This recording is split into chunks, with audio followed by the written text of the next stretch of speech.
할렐루야. 아멘. 오늘도 예배의 기쁨이 우리와 함께하기를 간절히 축원합니다. 성도들에게 있어서 가장 큰 기쁨은 예배입니다. 왜냐면 우리가 사랑하는 사람을 만나는 것만큼 행복한 게 없잖아요. 그래서 아무리 분주하고 바빠도 우리가 데이트를 하기 위해서 그 모든 것들을 다 희생하고서라도 다가가서 그 데이트를 즐깁니다. 그러면 하루에 그 모든 피곤이 그냥 싹 녹는 것을 느끼게 됩니다. 저는 데이트할 때 시간이 없었습니다. 왜냐면은 서로 사이클이 안 맞으니까요. 주말에는 교회 사역해야죠. 주중에는 또 사모가 반대로 또 학생이라서 공부를 해야죠. 그리고 또 지역도 저는 인천이죠. 사모는 또 서울 목동이죠. 그러니까 만날 수가 없었어요. 그러니까 정말 밤을 새서 일을 하고 주일날 집에 데려다 주면서 그렇게 짬짬이 만났는데 너무나도 피곤했어요, 온몸이. 그러나 그 시간은 무엇과도 바꿀 수가 없었습니다. 오히려 그 시간을 위해서 더 열심히 일하고 준비해서 10분이라도 더 함께 하려고 애를 썼습니다. 아마 여러분들은 그런 경험을 다 해보셨을 겁니다. 그랬으니까 가정을 이루셨죠. 그렇게 우리가 정말 사랑하는 사람과 함께하는 그 시간은 피곤한 시간이 아니라 피곤이 녹는 그런 큰 은혜의 시간이 됩니다. 왜? 그와 만나면 별다를 게 없어요. 대화하고 커피 마시고 이야기하는 거예요. 어떻게 지내왔는지, 또 어떤 고민이 있는지 서로 격려를 하고 위로를 하고 주거니 받거니. 그런데 제3자들이 바라보게 되면은 그 이해 못해요. 그러나 당사자들은 마음이 뜨거워지는 것을 느끼고 마음의 힐링이 되는 것을 느끼고 든든함을 느끼며 뜨거워지게 됩니다. 예배가 그와 같은 줄로 믿습니다. 믿지 않는 다른 사람들은 야, 저렇게 날마다 모여서 예배 드리고 싶을까? 날마다 똑같은 기도, 똑같은 그런 찬양, 도대체 왜 매일마다 똑같이 하지? 그러나 달라요. 우리가 사랑하기 위해서는, 가정을 이루기 위해서는, 일을 이루기 위해서는 자주 만나야 되는 거죠. 자주 만나고 싶은 생각이 없고 설레는 마음이 없고 지루하다고 느끼면 권태기에 접어들게 되는 것처럼 하나님과의 관계도 우리가 이렇게 사랑하는 마음으로 날마다 때마다 모이게 힘쓰고 그분께 예배하며 큰 기쁨과 위로를 받아가는 주인공 되기를 간절히 축원합니다. 그래서 크리스찬들의 삶은 예배하는 삶이다 라고 이야기합니다. 예배하는 삶이라는 것은 하나님께로 나가는 삶이라는 것인데, 기독교의 능력은 어디 있느냐? 내 안에 있는 것이 아니고 우리가 주님께 집중할 때, 주님을 만날 때, 그때 그분의 능력이 하늘로부터 우리에게 더딥혀져서 모든 것들이 합력하여 선을 이루어 사랑하는 자들을 위해서 베푸시고 예배하시는 하나님의 신실하심을 노래하게 될 줄로 믿습니다. 예배라고 하는 것은 무엇일까요? 예배는 피조물인 인간이 창조주인 하나님께로 나가서 경배하는 표현, 그것을 예배라고 말합니다. 예배는 하나님을 향한 나의 사랑을 표현하는 행위다라고 볼 수 있습니다. 그래서 하나님은 우리의 예배를 받으시기에 합당하신 분이고 또 우리의 예배를 가장 기뻐 받으시는 분이 하나님이시다, 성경은 이야기를 합니다. 성경의 말씀에 바라보면 하나님 아버지께서 이렇게 예배하는 자들을 찾으신다라고 이야기를 합니다. 중요한 이야기죠. 또 성경의 말씀에 바라보면 하나님 아버지께 경배하고 다만 그만을 섬기라, 이렇게 성경은 우리에게 이야기를 합니다. 우리는 이러저러한 말씀을 통해서 무슨 결론에 도달하게 되냐면, 하나님의 관심은 우리가 어떠한 사람이고 무엇을 가졌고 외적인 그런 것들이 아니라 우리가 그분께 나가 예배드리는 그 예배에 관심이 집중되어 계신다라는 것을 보게 됩니다. 여러분, 사랑하는 사람, 마음이 통하는 사람은 이심전심이라고 했나요? 우리가 서로의 뜻과 관심사가 공통되게 집중되게 됩니다. 그럴 때 무엇인가 통한다라고 하는 그러한 마음을 갖게 되고 밀접함의 하나됨을 느끼게 되는 것처럼, 우리가 하나님께 집중하고 하나님께 예배하며 하나님의 마음과 통하는 큰 은혜와 기쁨이 있기를 주님의 이름으로 축원합니다. 우리가 어느 때 가장 기뻐합니까? 아무나 하고 결혼합니까? 아무나 하고 파트너에서 일을 사업을 합니까? 아닙니다. 대화를 나눠보다가 통할 때, 그럴 때 호기심이 나고 더 많은 것을 알아보고 싶고 더 많이 만나고 싶고 알아가고 싶고 아는 것만큼 사랑하게 되고, 그러면 두려움이 없는 사랑과 결혼과 가정을 이루게 되고 기업을 이루면서 서로 어려움이 있더라도 그 어려움을 우리가 뛰어넘는 큰 기쁨으로 승화시키는 줄로 믿으시기 바랍니다. 신앙생활할 때 어려움과 또 여러 가지의 순례자의 핍박도 있을 수 있습니다. 그러나 그 자리를 주님과 함께 진정으로 우리가 나가면 그것으로 인해서 우리가 누리는 사랑과 기쁨은 더 크고 놀랍게 우리에게 깊이 다가오게 될 줄로 믿습니다. 모든 것들이 좋기만 하고 마음은 통하지 않으면 결국엔 권태기밖에 올 게 없다라는 사실입니다. 여러분, 그러므로 성도들은요, 그 무엇보다도 예배에 열심을 내는 자들이 되어야 될 줄로 믿습니다. 초대교회의 성령의 감동으로 시작된 초대교회를 바라보면 그들의 특징은 날마다 모이기에 힘쓰고 예배드리기에 힘썼다라는 사실을 우리는 바라봅니다. 성령과 모든 성도들과 함께 교제하며 나누기에 힘썼다라고 이야기를 합니다. 예배에 집중해서 하나님의 뜻을 알고 하나님의 능력을 받을 때에 더 큰 가치를 내가 찾아서 그 기쁨을 누릴 때에 우리가 비로소 나누고 교제하는 그 기쁨을 누리게 될 줄로 믿습니다. 아까워하지 않는 인생, 나누어주는 충만한 인생, 내게 있는 것으로 하나님이 내게 채우신 그것으로 함께 나누는 큰 기쁨을 알아가는 여러분과 저의 삶과 예배와 그 모든 내용이 되기를 간절히 축원합니다. 신앙생활 가운데도 가끔 사람을 의식하면서 신앙생활하는 사람이 있습니다. 우리 사장님이 교회 나오니까, 또 우리 대통령이 나가니까 이렇게 눈두당 찍으려고 사람을 의식하면서 나가서 열심히 합니다. 또 여성계의 회장이나 이런 모든 자체 직분을 갖다가 서로 맡으려고 막 해요. 왜 그렇죠? 그것을 통해서 내 이름 석자를 좀 드러내려고. 여러분, 그러나 신앙생활은 하나님을 의식하고 하나님 앞에서는 코람대와의 신앙이 돼야지, 사람에게 보이려고 하는 신앙이, 나를 드러내려고 하는 신앙이 되어서는 안 됩니다. 그것은 바리새인의 신앙이고 하나님이 기뻐하시지 않는 지적하셨던 신앙이기 때문입니다. 내 열정과 내가 가지고 있는 것으로 열심을 다하는 헌신은 금방 탈진이 됩니다. 번아웃이 돼버리고 맙니다. 왜냐하면 내게 있는 것은 언젠가는 소비되고 탈진되고 소진되기 때문이죠. 그러나 하나님께로부터 귀한 것을, 능력을, 다함이 없는 은혜의 샘을 받아서 충만한 기쁨을 누리는 자들은 나누어주고 나누어줘도 그 기쁨이 충만한 그런 놀라움을 경험하게 되는 것이죠. 그러므로 우리는 내게 있는 것으로 신앙생활하고 헌신하는 것이 아니라, 봉사하는 것이 아니라 하늘로부터 신령한 것들을 구하고 그 주시는 은혜와 기쁨을 가지고 함께 나누는 그러한 삶이 되어야 될 줄로 믿습니다. 십자가가 그런 의미입니다. 하늘로부터 하나님께 충만하게 받아서 수평적으로 내 이웃의 모든 이들에게 받은 것을 함께 나누어 준다는 것이죠. 누가 사랑을 하게 됩니까? 사랑을 받아본 사람. 참 사랑을 받아본 사람이 사랑을 줄 수도 있습니다. 그래서 참 사랑을 경험하지 못한 사람은 사랑을 표현하고 나누는데 상당히 어색함을 보인다는 것입니다. 우리가 적어도 하나님의 사랑을 우리가 증거하고 섬기는 데 있어서 어색하지 않는 백성들 되기를 간절히 축원합니다. 그래서 항상 인아웃이 그렇게 순환적으로 잘 이루어져야 되는데, 예배를 통해서 샘솟는 하늘의 은혜를 우리가 머금고 감사를 우리가 충만히 채워서 우리가 퍼주고 나누어주는 헌신과 전도와 섬김이 우리의 삶 속의 모든 대인관계를 아름답게 열매 맺게 하기를 원합니다. 바로 그것이 그리스도인의 향기를 증거하는 성도들의 삶이 될 것입니다. 그런데 이렇게 귀중한 예배인데 간혹가다 바라보면 교회 안에서 예배에 대해서 경홀하게 여기는 이들들이 많다. 경시 여깁니다. 그 이야기는 무엇을 보고 합니까? 긴장감이 없다는 것입니다. 학생이 공부할 때 긴장감이 없으면 끝납니다. 긴장감이 없이 그냥 편안하기만 하면 그건 끝난 거예요. 어떤 성도님들은 이렇게 말합니다. 목사님 참 은혜롭습니다. 은혜 받았나 싶어서 기뻐서 물어봅니다. 그러면은 제가 잠이 잘 안 와가지고 수면제를 안 먹으면 잠이 안 오는데, 제가 예배만 들으면 잠이 잘 옵니다. 마음이 평안하니 하나님이 나를 평안케 하십니다. 그 은혜 받은 게 아니라 시험에 든 거예요. 자신의 영적인 상태를 진단하지 못하고 그렇게 무분별하게 이야기하고 위로받으면 안 됩니다. 시험에 들지 않도록 더 깨어 기도해야 할 단계다라는 사실이죠.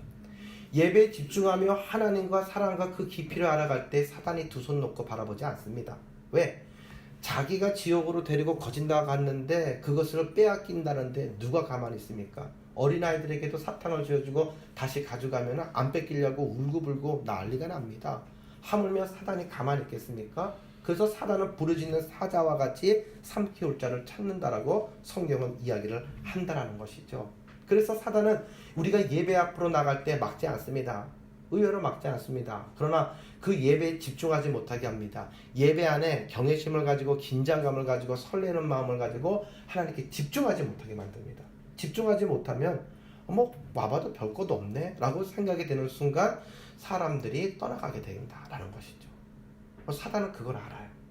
여러분, 우리가요 간절히 찾는 자가 나를 만날 것이다 라고 말씀하셨는데, 하나님을 만나는 자리 이 예배 가운데 전심으로 주님을 찾으며 그 은혜를 가슴에 그렇게 담아두고 돌아가는 여러분과 제가 되기를 간절히 축원합니다.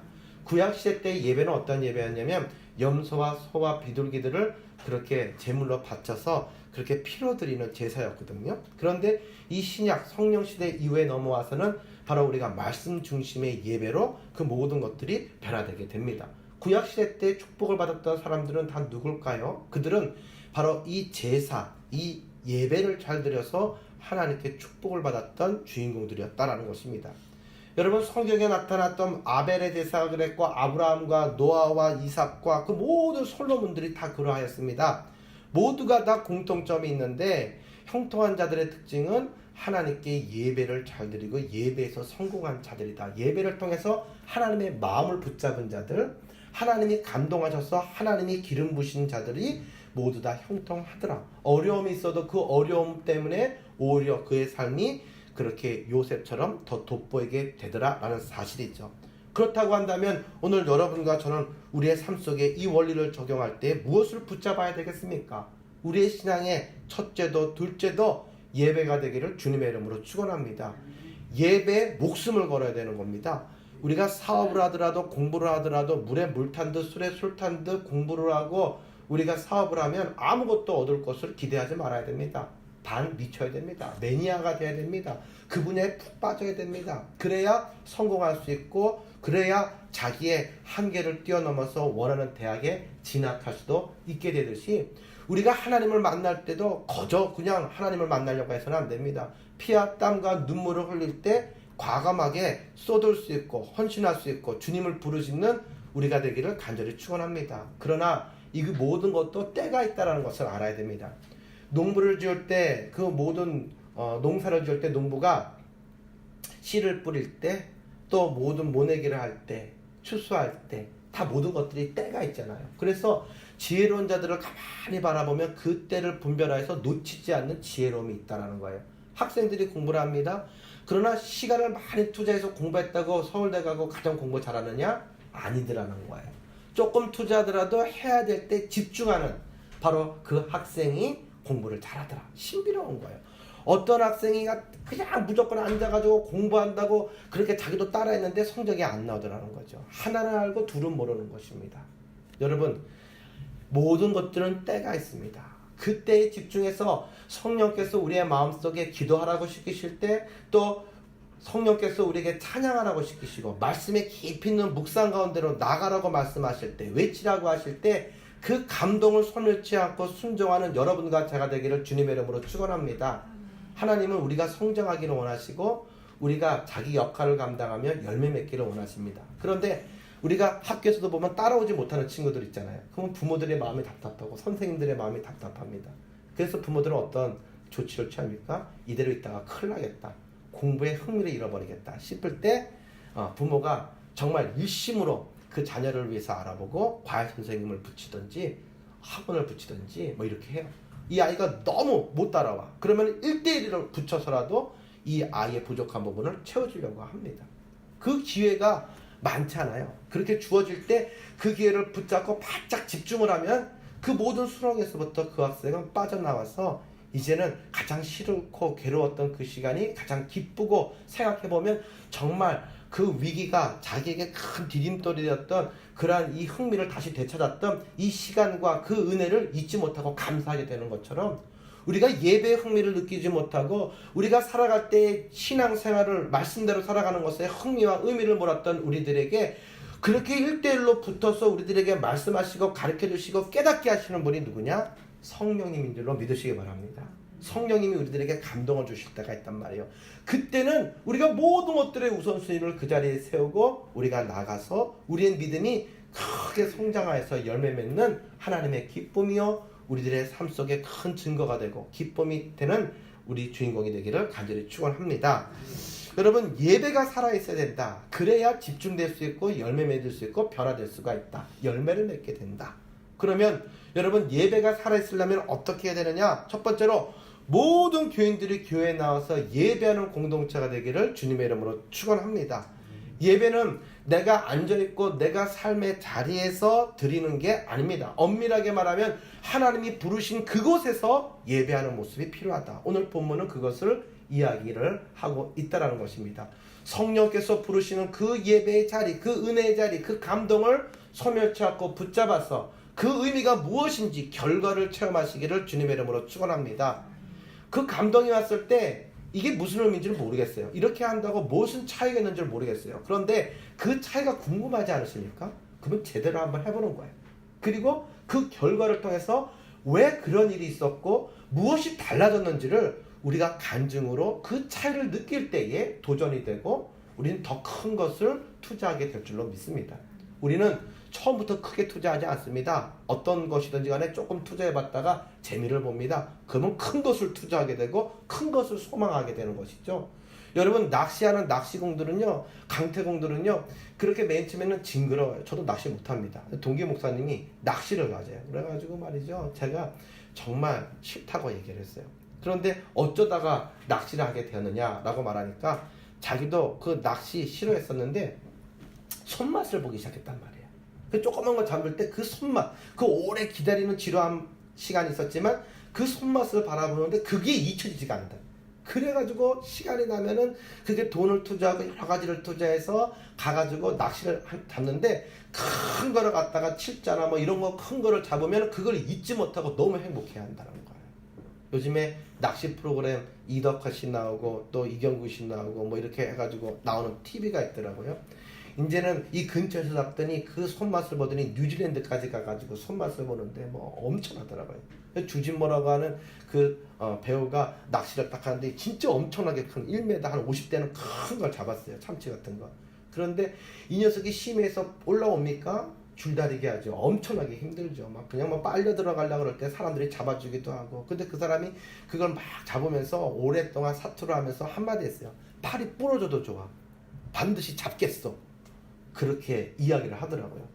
제가 TV로 바라보면서 이해를 못했어요. 팔이 부러져도 좋아?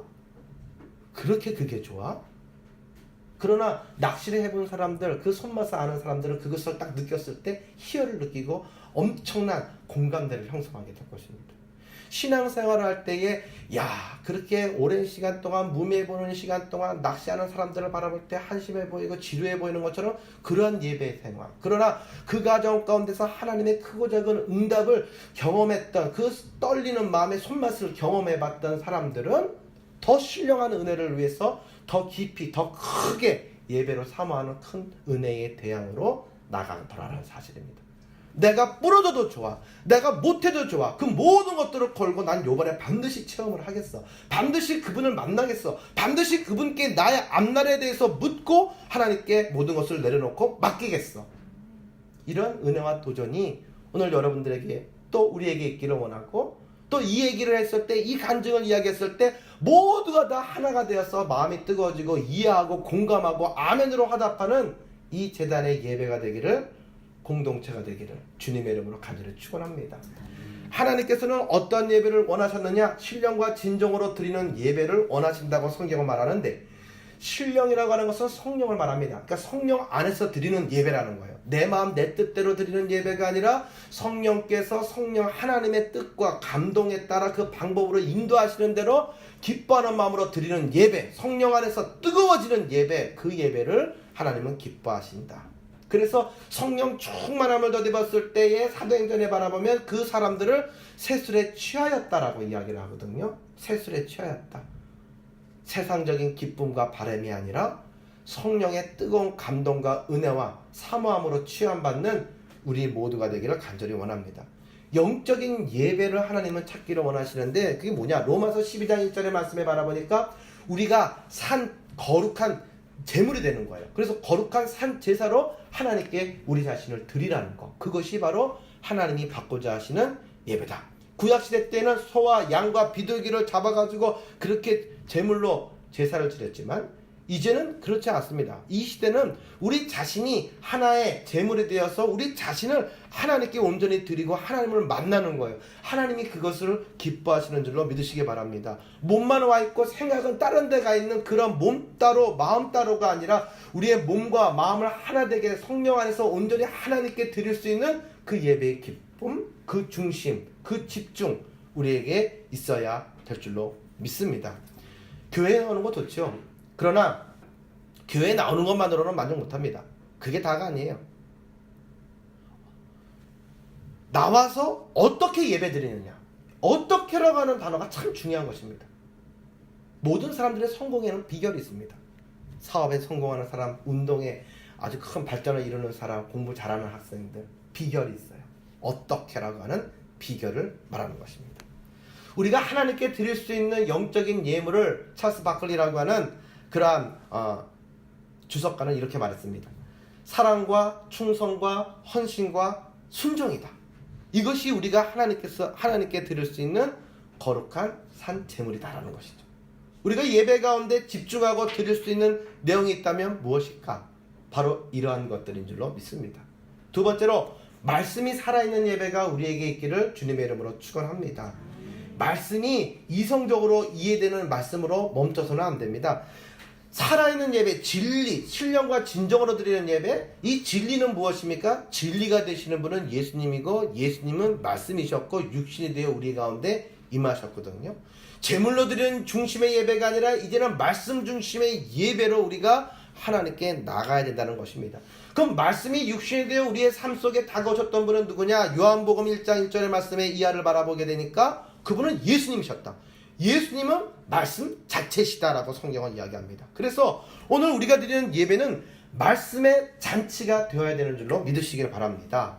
여러분, 출애굽할 때 광야에서 이스라엘 백성들이 만나를 하늘로부터 받아서 먹었고 반석에서부터 생수가 솟아나는 큰 은혜를 경험하게 되었는데, 오늘 우리가 드리는 예배의 모든 예시가 되는 것이 바로 이 만나와 생수다라는 것입니다.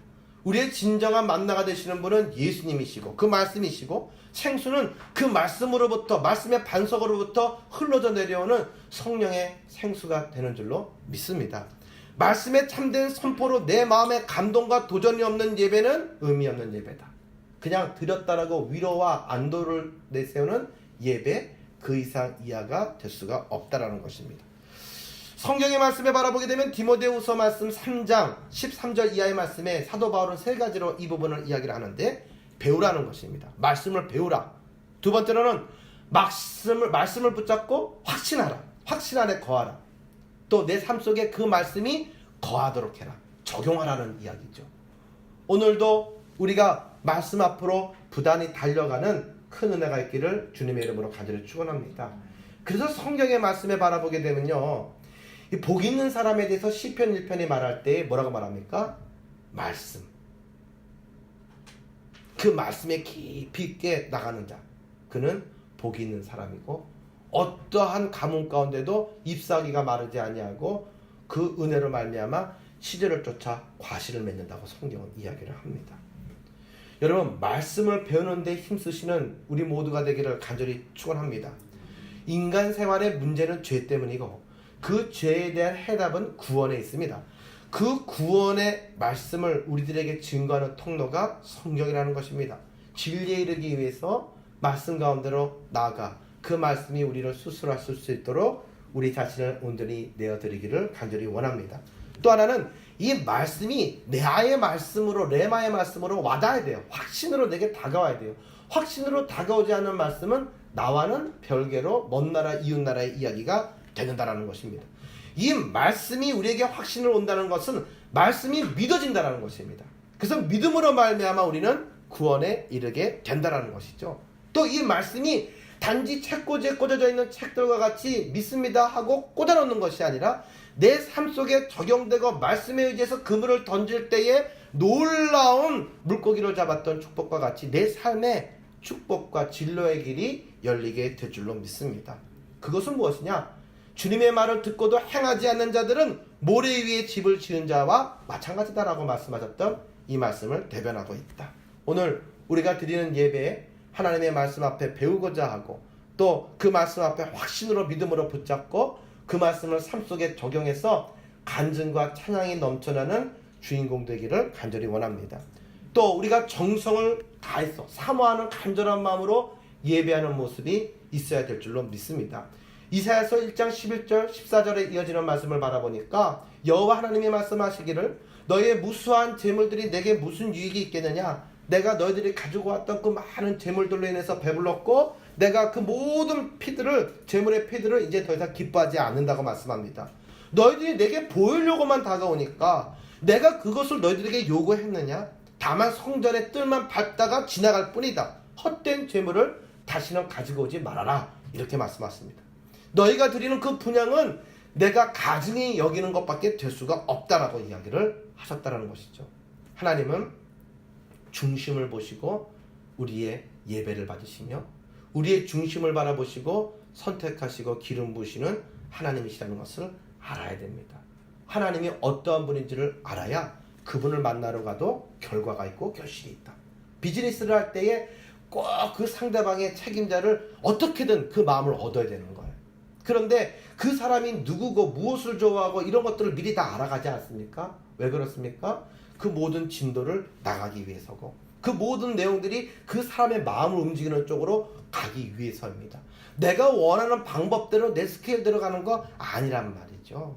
상대방이 술을 싫어하는데 만나자마자 부어라 마셔라 하면서 술로만 가면은 그거 이야기가 되겠습니까? 안 되는 거죠. 하나님께 예배를 드리러 가는 자들이 하나님이 무엇을 기뻐하시고 무엇을 싫어하시는지를 알지 못하고 싫어하시는 것만 골라서 한다면 그 예배 가운데 하나님이 우리를 만나 주실 리가 없다라는 것이죠. 오늘 이 시간 여러분과 저의 중심은 과연 어디에 있습니까? 우리의 중심이 하나님의 뜻 가운데 있는 예배가 되기를 주님의 이름으로 간절히 축원합니다. 오늘 우리가 드리는 이 예배에는 몇 가지의 모델이 있음을 생각해 보기를 원합니다. 첫 번째로는 극장 같은 예배가 있어요. 가서 구경하는 예배가 있어요. 힘이 없는 예배죠. 또 학교에서 강의실에서 수업 받듯이 드리는 예배가 있습니다. 이것은 성도들의 반응과 성도들의 믿음의 고백은 전혀 아랑곳하지 않고 일방적으로 강단에서 선포되어지는 메시지, 강의 중심의 예배죠. 어떠한 감동도 없어요. 단지 지식적인 풍성함은 있을 수가 있다는 것입니다. 또 세 번째로는 시장터 같은 예배가 있다는 것입니다. 소란스럽고 주님께 집중할 수가 없는, 드리긴 드렸다라는 이런 안도만 가지고 지나가는 예배가 있습니다. 그런 예배는 힘이 없습니다. 네 번째로는 이 재판정 같은 예배가 있어요. 뭐냐면 엄숙하고 경건하고 침묵이 있어요. 그런데 이 말씀의 잣대로 사람들에 대해서 심판하고 항상 무겁게 비판하는 내용들로 가득합니다. 예배를 갔다 오면 자유로움이 있어야 되고 기쁨이 있어야 되는데 죄의식으로 그냥 가득해서 마음만 무거워지는 것이죠. 그런 예배도 우리가 원하는 예배가, 하나님이 기뻐하시는 예배가 아니다. 그러면 어떤 예배가 진정한 예배며 하나님이 우리에게 주시는 예배냐? 결혼식과 같은 그런 모든 셀레브레이션의 축제가 되기를 주님의 이름으로 간절히 축원합니다. 결혼식은요, 모두가 설레는, 밤잠 못 이루는 그러한 자리이고 사건입니다. 남녀가 한평생을 함께 사랑하고 살아가겠다라고 결단하고 다짐하고 한 방향을 바라보면서 걸어가는 첫 한 주가 결혼식이라는 것이죠. 그래서 결혼식에는요, 눈물이 있어요. 신랑 신부들 막 울죠. 부모님들 울죠. 또 기쁨의 환희가 있죠. 웃음이 있죠. 벅찬 감동이 있죠. 또 서로를 향해서 헌신하겠다라고, 그렇게 모든 것들을 지키겠다라고 하는 헌신과 다짐이 있죠. 뜨거운 박수가 있죠. 축복이 있습니다. 우리가 드리는 예배가 그러한 결혼식과 같은 그러한 귀한 축제가 되기를 주님의 이름으로 간절히 축원합니다. 주님은 우리의 신랑이 되시고 우리는 그분의 신부가 되어서 이제는 우리가 옛사람의 그러한 모든 굴레를 벗어버리고 주님과 함께 새로운 마음으로 새 출발하는 이 결혼, 이 신령한 은혜 가운데 내가 거하겠다라고 다짐하는 예배가 우리에게 날마다 있기를 간절히 축원합니다. 결혼식에 임하는 사람들은 모두가 다 한 마음으로 들어간답니다. 두 마음을 가지고 들어간다면 반칙입니다. 여러분, 두 마음을 품는 것은 성경을 바라보니까 영적으로 간음하는 것과 마찬가지다라고 말합니다.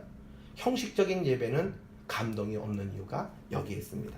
타성에 젖어서 드리는데 만족하는 예배가 되지 않기를 주님의 이름으로 축원합니다. 신앙의 연수가 길었는데 열매가 없다. 그러면 이 타성에 젖어 들어가는 형식적인 예배로 아파도 아픈 걸 모르고 슬퍼도 울 줄 모르고 기뻐도 춤을 추고 찬양할 줄 모르는 그러한 묵은 땅과 같은 심령이 되어버린다는 거죠. 가장 큰 문제점입니다. 차라리 안 믿는 것보다 더 큰 문제가 있다는 거죠. 감격도 열심도 없이 이렇게 묵혀진 그런 묵은 땅과 같은 모습이 되지 않기를 원합니다.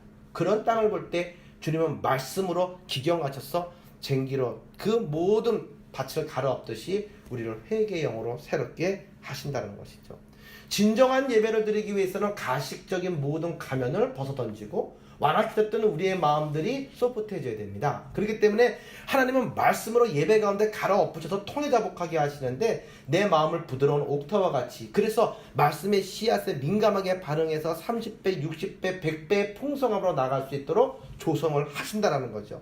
그래서 다윗, 우리가 잘 아는 그 다윗은 시편 51편 16절에서 17절의 말씀에 바라보니까 주는 제사를 즐겨하시지 아니하시나니 하나님이 구하시는 제사는 상한 심령이다. 회개하는 심령이다. 진정한 심령으로 하나님께 내려와서 모든 것들을 쏟아놓는 것이다. 상하고 통회하는 심령을 하나님은 기뻐하신다라고 성경은 이야기를 하고 있습니다.